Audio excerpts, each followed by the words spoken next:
Good evening, everyone. I'm Lonnie. I'm Lindsey. We are Untitled Nerd Network, brought to you live from Infinty Flux in Hixson, Tennessee. Also from your local satanist. Was she our sponsor last time we did a UNN live? I'm sorry, what? Your local satanist. It's one of our vegan friends who has like a food business that she's made. And Oh. Satan. Yeah. Sorry. My vegan friends say Satan. I don't know what the right way to say it is. I don't either now. I've been told wrong the whole time I've been vegan. Oh my god. I mean, I could be wrong. I mean, they could be messing. Maybe it's just more. Maybe it's like saying Tarjay, Satan. It sounds. Tomato and tomato. Yeah. Well, okay, so no, I don't think we talked about your satanist last time. I think actually she was a sponsor and I screwed up and forgot last time. Wait, no, did we do a show 2 weeks ago? No, because You had a meeting and I had something going on. And you were like, your eyeball was falling out or something. Yes, yeah, that was the day before I went in the hospital. Yes, there we go. See, there were reasons. So there was a good reason we didn't do a show. Holy crap. I don't know what the special announcement from Sam Riegel of Critical Role was, but I can't get Twitter to load for crap. So so there was something. That's not right. So if anybody wants to tell us what that something was, maybe we'll figure it. I might need to pull up. So sad. I really wanted to know. Got the little notification. Sam Riegel. Special announcement. No. Anyway. So how is your eyeball situation, back situation, health? It's doable. Right. I'm at least able to drive now. But like my eye, I'm able to read, I'm able to tell what everything is. But for whatever reason, it's almost like somebody has shot a camera flash at my eye. And I'm kind of have that weird discoloration stuff, Gotcha. But it's not like it was. I couldn't function. Right. Yeah. But luckily, it's getting a lot better, and I almost feel like this might be as good as it gets. I hope it isn't, but we're kind of stalled. It's like getting better, and then for about 3 days, just maybe it's just the better increments are so tiny that I you can't tell all at once. Maybe. I definitely hope so. But yeah, everything's going good. What's been going on in your neck of the woods? Oh, nothing fun. But we don't have to talk about that. Okay. Yeah. Anything nerd related? You have some tabletop stuff going on? Well, didn't game this week, but last week was a fun encounter for my players. They got to battle a magic feathered Tyrannosaurus Rex. It was super fun. Is that your idea? No, it's the King of Feathers. He lives in the city of on the peninsula of Chult. Yeah. Did you ever see the Simpsons episode? You ever watch Simpsons? Yes.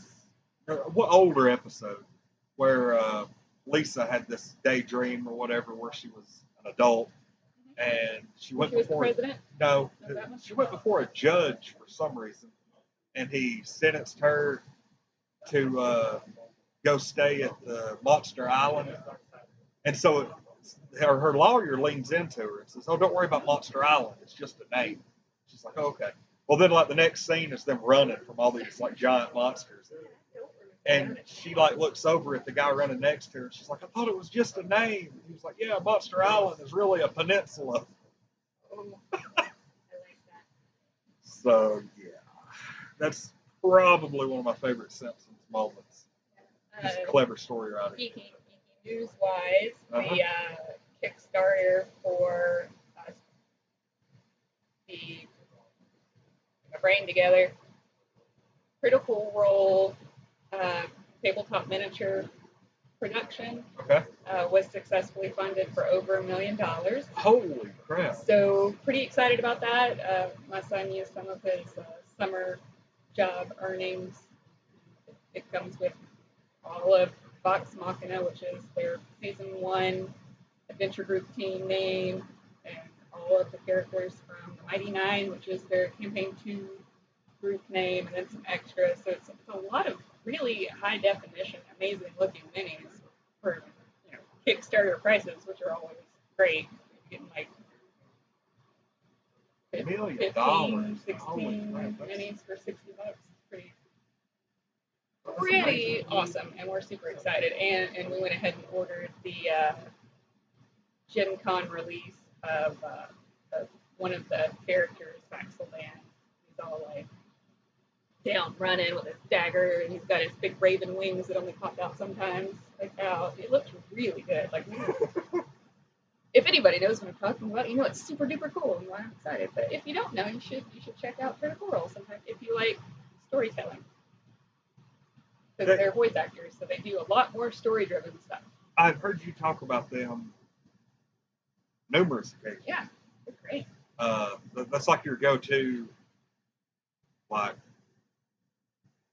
I mean, they do a little bit of everything.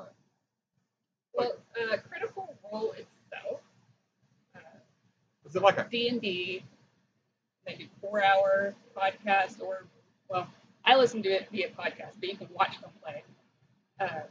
Sessions of Dungeons and Dragons. However, they did just branch off, and I think they're going to have like their own. I think it's their own company now, so they will start having other games and stuff. As evidenced by the $1 million. Yeah, people like it. Matt Mercer's famous for a reason now in the D&D world. So basically, a group gets $1 million Kickstarter like that. Well, it's not. That's just that's not the Critical Role team themselves, but it's a group. I want to say it's like Steam Forged or something like that is the name of it. I'd have to look on my phone. But they partnered or got the permission. And I would assume that they're going to get a chunk of the money. So this is like... Or some royalty. I don't know. So this is like a group that makes things like that partnered with Critical Role. Yeah. It's like, okay, because I was thinking, Critical Role is like this, small like podcasting group. That would be they're like... They're not a small podcasting group. They actually, they were at least housed out of Wizards of the Coast. Okay, so they got a pretty solid group. Yeah, they. I mean, I'm not talking about like just followers. I'm talking about like the group of people who do this. Yeah, they're like legit. They're like professional voice actors. They've been playing together for years. Cool. That's why it's more story driven than just like. Well, my first thought was like if it's like listening to old timey radio theater. Okay. Yeah. Well, my worry. But with some D&D. My worry was that a small, like half a dozen people group got $1 million Kickstarter and it wouldn't have the resources to really put it out in a timely manner. Oh. But no, this is like a group. Legitimate thing. Okay, cool. Yeah. I mean, that's what I was worried about for his sake, anyway. We have dumped some money into companies like that before. Magus on Indiegogo waste money, never even produced the damn wand they were supposed to. All right. Yeah. But we can play the VR game on our phones, but whatever. I didn't want that. I wanted the wand. Anywho. Totally get it. Yeah. Angry. I was actually really excited. Like, we're going to talk about a little bit about San Diego Comic-Con, some of the stuff going on. But I actually got a email. Whoa, an email. Yeah. I get those all the time. Wow. Okay, don't send them your social security number. There is no prince in Zimbabwe that wants to give you $1 billion. Yeah, it's weird that you say that because there was actually a dude in front of me in Walmart yesterday afternoon. Mm-hmm. I was in the customer service line returning the dude in front of me was sending $800 to Nicaragua. So I'm kind of wondering, like, maybe he has somebody there on a mission trip. Oh, that could be a thing. Maybe. Or maybe that dude promised him $1 million back if he would just cover the expenses. I don't know, but that really did happen. I was sitting there thinking, I was like looking over at the associate. And another interesting random thing, in that same line, a lady came over the store intercom and called for somebody. hung the phone up and didn't really hang it up. Oh, yay. And we got to sit there and listen to her for about 2 minutes, just doing this number to whoever it was that was in there. And the woman behind the customer service desk was like trying to hit them, like trying to call somebody, like get them back there to her. I had a very similar occurrence at Boy Scout, Cub Scout camp a few summers ago. The person helping me was kind of being the MC for the campfire, so she had the microphone. Uh-huh. And then I was running more like the backstage stuff, like get people out, do things, do the awards, do whatever. Well, I knew that there's this one prize that everybody wants, and if they don't get it, they're always just awful about it. It's like the cleanest campsite award, and there's like, so I didn't participate in the judging of that because I don't like to be blamed for things. Yes. So anyway, so right before we've got some kids out on the stage doing a skit, and we're getting ready for that particular award, and I was just letting her know, I was like, there's probably gonna be some people pretty pissed off about this. It's gonna be a real shit show. As she's standing there like this, holding like a clipboard and the microphone right here, but the microphone wasn't off when I was talking to her, and I'm taller than she was, so my voice was like angled towards her face, going straight into that microphone, out over the crowd of 11 and 10-year-olds and their parents. It was super fun. And you just heard from the audience, turn the mic off! And I was like, not going back out on the stage tonight. Oh, you? Done. Always turn the mic off in between. Oh. So yeah. But, okay, so yeah. You got an email. Oh, yeah. I kind of got sidetracked. Yeah, I actually got an email from Infinty Flux. And they were like, hey, this email's going out to everybody who subscribes to the Walking Dead comic book. Mm-hmm. They were like, the 15th anniversary is coming up, and I think it's October 13th. Isn't that October 13th? It's Walking Dead Day? Yeah, October 13th, Walking Dead Day. Okay. So this is the 15th anniversary, and they are putting out reprints of like the 10 or 12 or maybe 15 biggest issues throughout the series. Well, that's exciting for you guys. Yeah. So I was like, holy crap. So they were like, hey, tomorrow's the deadline to order. If you want any of these, let us know. There was like a long list. I was like, reply. I'll take one of each. That was And yeah. Donnie pulls up his work schedule. He's like, I can get overtime here and here and here. So yeah, that was like my exciting news of the week. Nice. That was yeah. So I'm really looking forward to that. You said the San Diego Comic Con is coming up.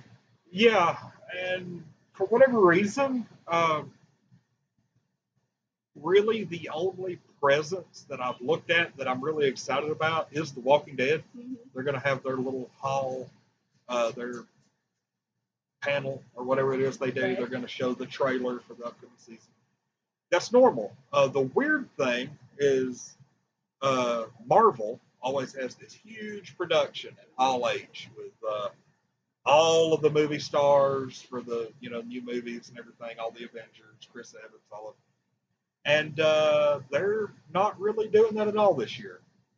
And a lot of people are thinking the reason being is they are just kind of trying to keep everything because of Infinity War. They don't want anything else really even being talked about until a lot, probably after Captain Marvel releases next year. So I'm sure they'll have something. well, they're going to have, they've got like some exclusive swag, but that's it. They're not really scheduling any kind of talks. They're not really doing anything. And like Captain Marvel doesn't come out until like February next year or something. And you've seen Infinity War? I have. But yeah, they're not doing anything. So it's like they're just kind of keeping it really, close to the vest. Well, speaking of the San Diego Comic-Con and Swag, a thing I'm personally excited about is Joe Manganiello from True Blood, and what else was he on? Justice League. He is launching a line of Dungeons and Dragons clothing. He has a little store that's apparently just like right down the street a couple blocks, and he'll be launching it during that. And I really, really hope, Joe isn't listening, but I'm going to tweet him later. I don't think anybody's listening. But really, really hope that there are actual women's sizes or more feminine cuts, and that not everything is black. I really hate that dudes can go to like Target or anywhere really and get like cool button-up collared, neat print shirts. Go to Target and get Harry Potter or like stormtroopers, and you know what they have in the women's blouse section? Not that. You can't get novelty women's button-up shirts like you can for men in that geek array of fun times. Even on Think Geek, they had a cool Hawaiian Dungeons and Dragons shirt, button-up collar for men. Not for. I really think that I would rock those every day at work. It's not just Dungeons and Dragons, comic books. Yeah, any of those everything. things. The female apparel market is like, so untapped right now. Of course, I'll get recommendations of like, you should check Torrid or Hot Topic. Like, yes, I know that they do make some, but that's not what I'm looking for. Like, I don't want a bunch of like cute. I like cute dresses. Cute dresses are fine. But I just want the same access to things that I could geeky wear to work that dudes have access to. Fair geek work access. Here's what I see, and it's kind of like what I'm sure you've heard, the pink tax. Like I can go to Walmart right now, and anywhere between $5 and $7.50, I can get me a really cool looking nerd shirt. If you were to go and get the female equivalent, you're going to pay $12 to $15. It's ridiculous.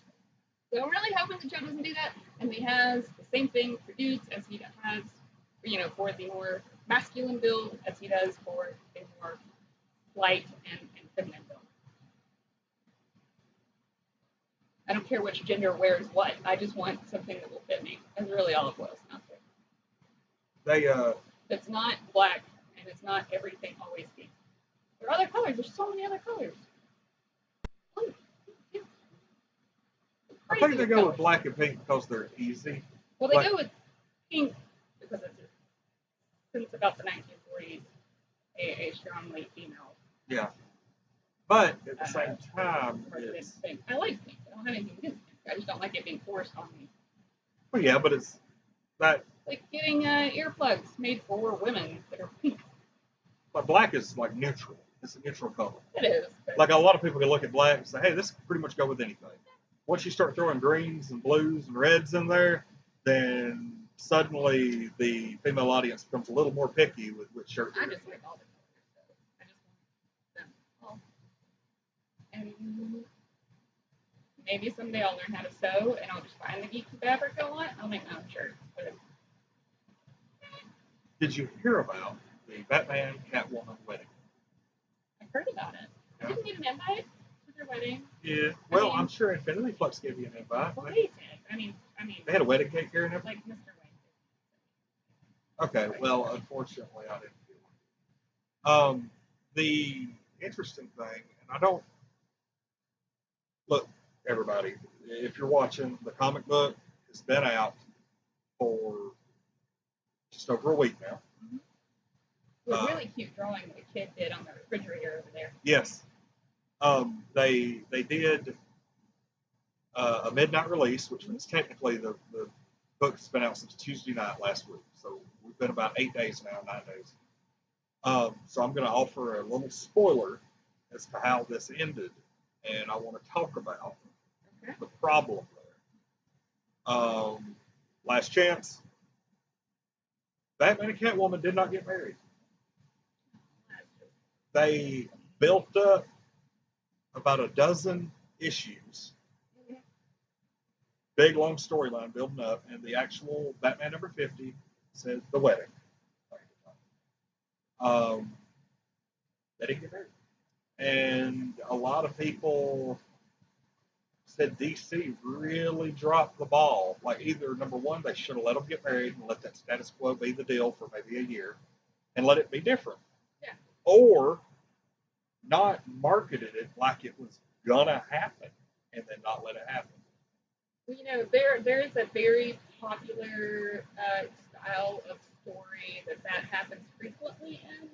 I don't really know how many of these are still on the air, but The Young and the Restless, The Bold and the Beautiful. I don't think General Hospital is still on the air. I think General Hospital went off the air a couple of years ago. Yeah, I mean, come on, folks. How many times did Bo and Hope try to get married, couldn't, and then they did, and then they were apart, and then there's amnesia, and then,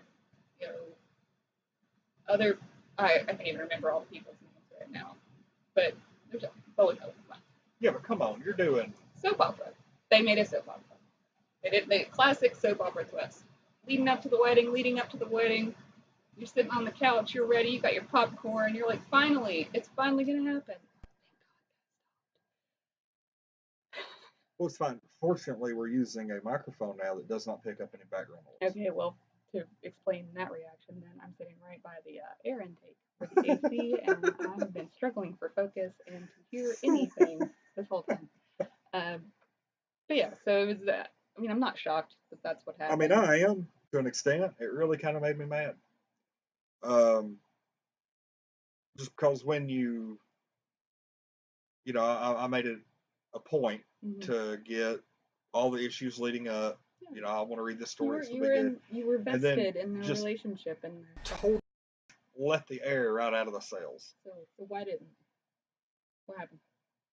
Or they just like, yeah, nah, we're a modern couple. Kind of. We don't need that. The entire book was written where they were writing letters to each other, and it just kind of, was like, oh, this just isn't the thing. Like, they actually got to the point where they were about to, like, he was in one place, she was in another, and like, I don't want to like totally give the book away. Okay. But it eventually gets to the point where they each decide, no, they're just going to go their separate ways. I wasn't a real big fan of like some of the art choices in the book, because this was one of those books where, like, Marvel, DC, they both have the habit. They have a creative team that gives a good uniform look to the book, and then they have like a big, like, 50th anniversary spectacular or something that's like 48 or 60 pages long, and they let different artists do a page or two. Okay. And the entire book looks like it was just thrown together, because you've got somewhere around 18 to 20 artists working on 40 pages. So you've got like 2 pages per artist, and the book just looks totally different from one page to the next. And that was the way it was put together. Like, I think, different artists had a page or two apiece, and it wasn't my cup of tea. I can see how that could be jarring to try to read a coherent story. Takes you out of it. Yeah. Whoa, hello. Yeah. Hopefully I didn't mess anything up. Well, local artist Alex Ogle did some really nice artwork for not necessarily directly for that, but he does artwork all the time, but relating to the Bat and Catwoman. I did not see that, actually, and I follow him, and I'm not saying it's really need to, but his stuff is so super cool. And if you live locally, you should look up Alex Ogle. He actually does. He's starting to do free art class clinic things at his gallery in Chickamauga. So that's the other thing that I missed, but I do know that his gallery opened. Super nice. Didn't his gallery open like right around the time Chattanooga happened? I believe so. Yeah. Right around, like pretty close. And he's also really good for like you're really bad with dates, or not necessarily dates, just time in general gets away from you just constantly, and you realize that you need to get your husband a nice birthday present like now, and he's a big fan of Batman, and Alex makes really awesome. But anyway, so he works downtown. I work downtown, so he met me with a print so that I didn't get in as much trouble. Hey. Yeah, I love Alex to death. We've interviewed him, oh God, probably 3 times over the course of the life of the channel. He seems like a Yeah, he's always really cool about, coming on and talking to us. And we actually interviewed him during our anniversary last year in May. I actually talked to him here for a little while. Well, he took time at Chattanooga to talk to my 13-year-old. So yeah, anytime somebody is nice enough to take a minute to talk to a kid, I feel like they're I pretty really alright. need to get an original piece by him of Jubilee, because eventually his star is gonna, Yeah, and it's gonna be a little less affordable, because everybody's gonna be wanting his work. They already kind of are. He was actually the official artist for Chattanooga last year. Yeah. So he had a really neat little logo design and everything for him, the kind of robot Mega Man. Yeah, and Marvel, I think, is purchased some of his stuff and used, and Disney a little bit used that. So. And he's like, I would like to see that Batman piece, because his art style would go hand in hand with Batman, because it's a lot of like black and white, dark, shadowy. I'll show you after when we get out. Okay. I'm not digging on my phone while we're trying to. So another thing that we came across that we just thought we could, I guess, get hate boners for is Joaquin Phoenix's role as the new Joker in the Joker origin story.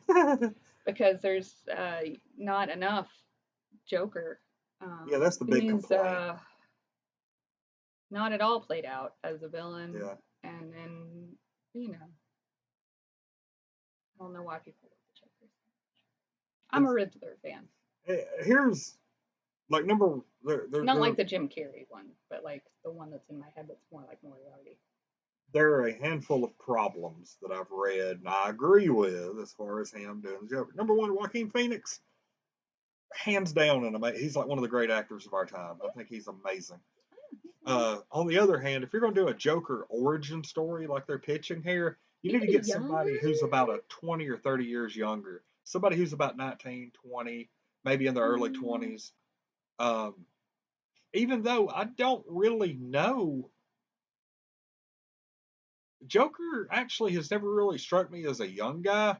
He's always struck me as somebody who may have been in his 30s or early 40s before he got hit. I mean, crap, and the original Batman, he's played by Jack Nicholson. Jack Nicholson was in his late 40s, early 50s at that point. Mm-hmm.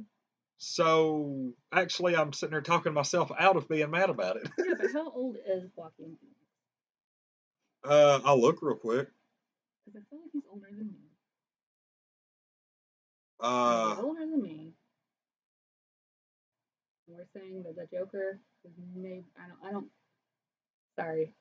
know the canon age of the year. I don't think it was ever established, but I would assume Joker is mid-30s. Joaquin Phoenix is 43 years old. Yeah, see, that's too old for an origin. I think this is what Heath Ledger. How old was Heath Ledger when he died? Do we know? I do not.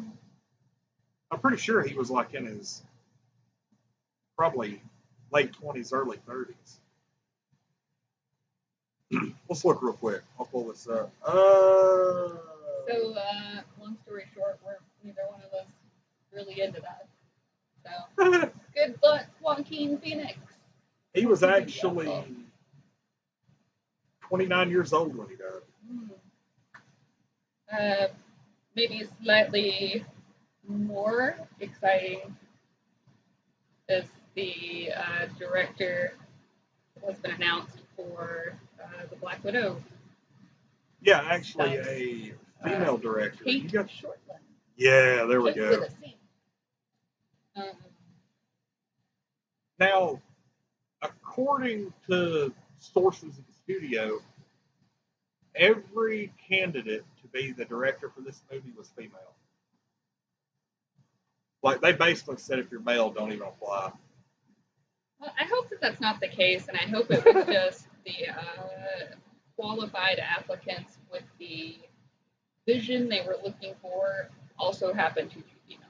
Okay, well, That's what I hope. yeah, I'm going a little out there, but the quote that I read, and I think it was part of that story, said that having a female director was a priority for the studio. That's the good way. Yeah, that's what it says. Candidates were women, which was said to be a high priority. Oh, well. I can't say that I'm okay with that because, I think people's work should speak for itself. I can get them reviewing work, when they're at the chopping table and like they're looking at the stuff, and if there was two equally qualified filmmakers, that if one were female and one were male, and they were wanting more of that female viewpoint, that yeah, okay. But I don't know. I don't know what they were thinking. I wasn't there. I hope that it was more fair and above board than that sentence sounds. Well, I mean, I'm all about supporting my fellow women and stuff, but it shouldn't just be like a given. Not that I'm saying that their work was not at the same or better level than, blah, blah, blah, blah, blah. Yeah. I hope it was fair. I'm not gonna complain about Marvel's choices, regardless of what they are, because so far, casting, directing, they've been knocking it out of the park. They've been doing a great job, yeah. They have the most successful movie franchise in history, hands down. Yeah. I mean, you could say Star Wars, but the Marvel Cinematic Universe is the most consistently successful, long run, like, as far as number of movies. I think we're at like 20 now. Yeah. Yeah. I'm cool with it. If you ever like really want to be impressed by Marvel's like cinematic universe, like I'll send you a picture of all the Blu-rays put together. It's just beautiful. It's just so pretty. It is. It is so beautiful. I love it. All right, I'm just going through the news stuff. Oh, sorry, it's been like just the roughest couple weeks. So I haven't had a whole lot of time. To be a week before Comic-Con, there's really not a whole lot of news going on. I mean, maybe that's it. Like, maybe they're holding off. Yeah, they're just gonna make a bunch of cool announcements at Comic-Con, and then. Well, we'll say in 2 weeks we'll probably have a lot to talk about. Yeah, and then I believe Gen Con is coming up in a few weeks also. Our schedule is pretty much clear con-wise until Farley Con in August. Yeah. We're going to be doing HalloCon in October. That's like the weekend of Halloween. And then November, I can't say anything about it, but November, we're hoping to have an announcement on that in September for the big one of the year. Okay. But I don't. I'm not going to Gen Con. But we do have 2 confirmed cons for the rest of the year, maybe 3, hoping for 3, more than likely 3, but we're not others. But we're about done. With events for the year. You've got your. No, I was actually talking about topics, unless you have something. Yeah,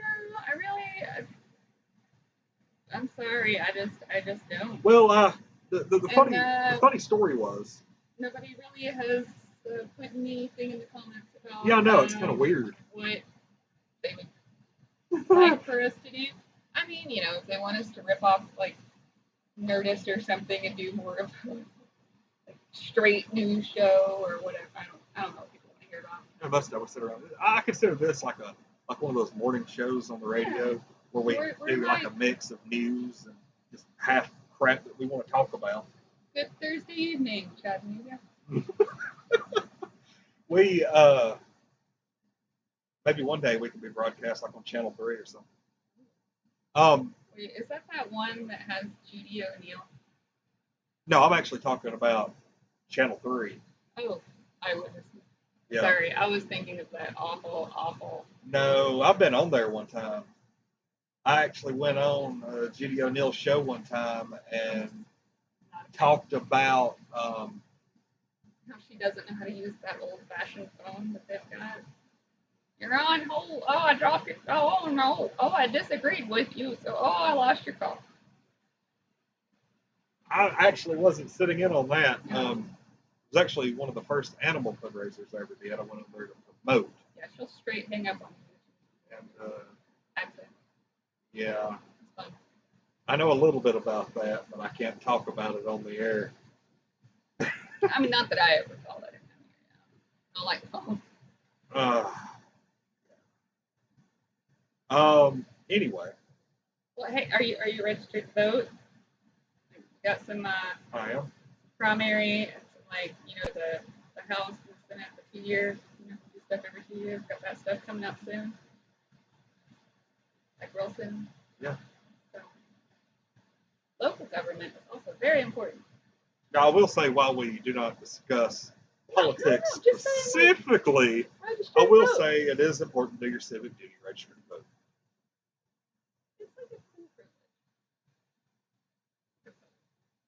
So yeah, like you get to, so do it. Well, you kind of scared me for a minute. I was like, oh God, we're going to be talking about issues. No, I'm not talking about. Don't. Saying it's coming up, you should do it.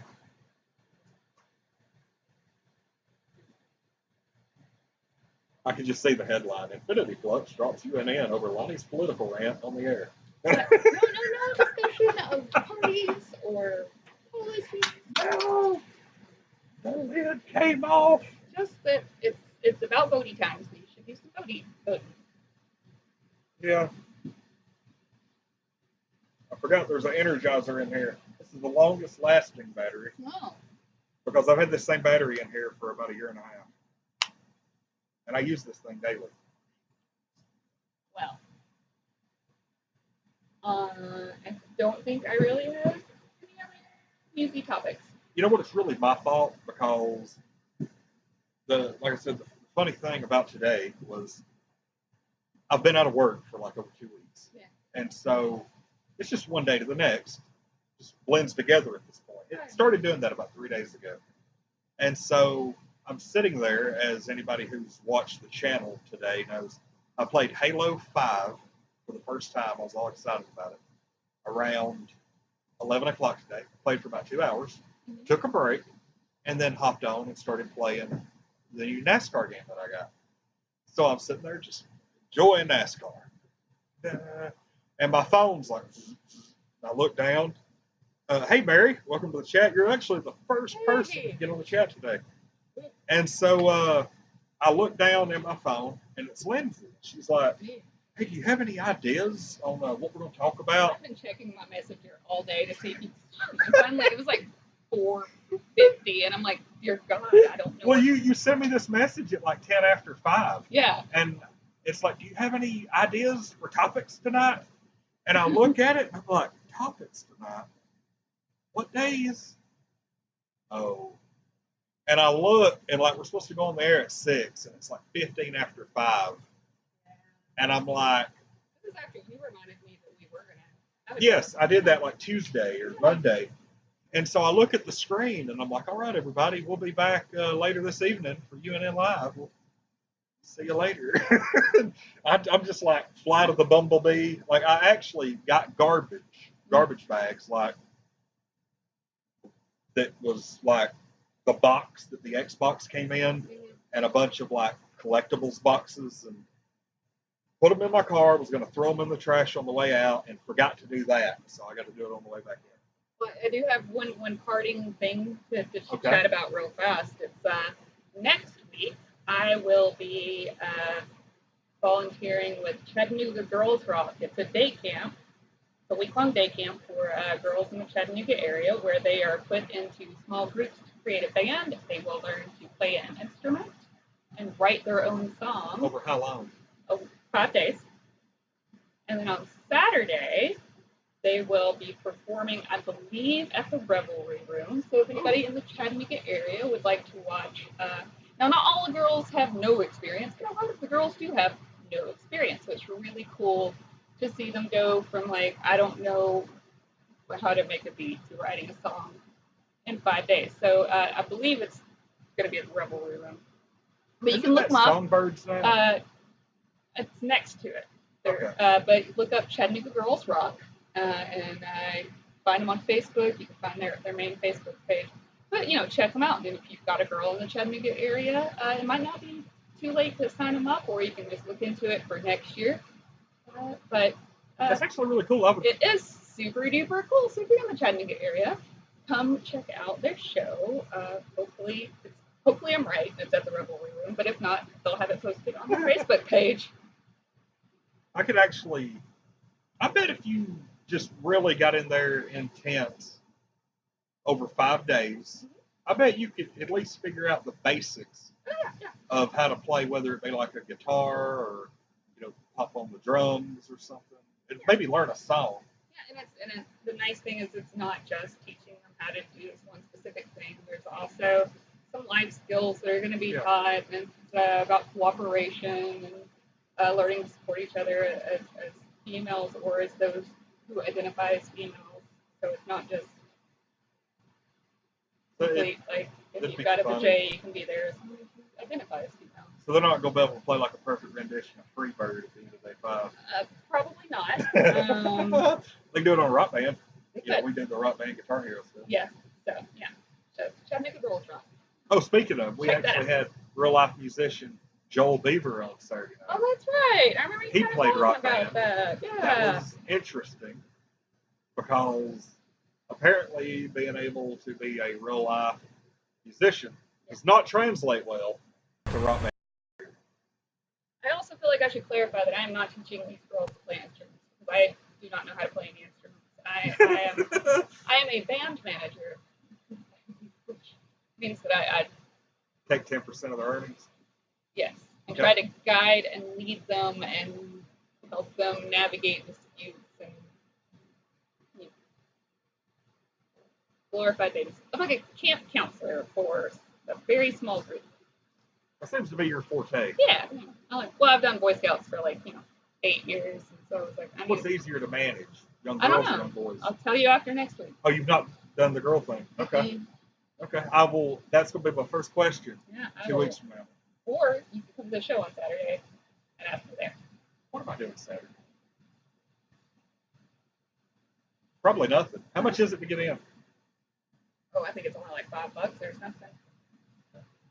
I'll get the infos and post it on the page in case anybody locally is interested. Please do. Check into that. Because that is probably the best way I'm going to get the info. Is to put it on the page. And then UNN can come visit a rock show put on by a bunch of teenage girls. It's actually pretty cool. Definitely have to look into that. All right. I guess we're going to go ahead and call it a day. Mm-hmm. I'm hungry. I've been playing video games all day and never thought to eat. And but anyway, we're going to go ahead and call it an evening. Again, thank you to the fine folks at Infinty Flux for hosting us here tonight. Thank you for your local satanist for hooking us up with delicious food on our, usually is like a Monday night stream now, where we feature her, the little dishes that she makes. Oh, okay. I think last time was vegan ribs. I still eat meat, so yeah. I'm not on that boat yet. All right. Anyway, fish we for real. We're going. Yeah, we're going now. So I'm going to go ahead and play our music out. I'm Lonnie. I'm Lindsey. And we are Untitled Nerd Network, brought to you by Infinty Flux and the local satanist. We'll see everybody in 2 weeks, but I'm sure some of us will be doing stuff before then on the channel. But everybody have a good, safe night, and Lindsey, at least, we'll see you in 2.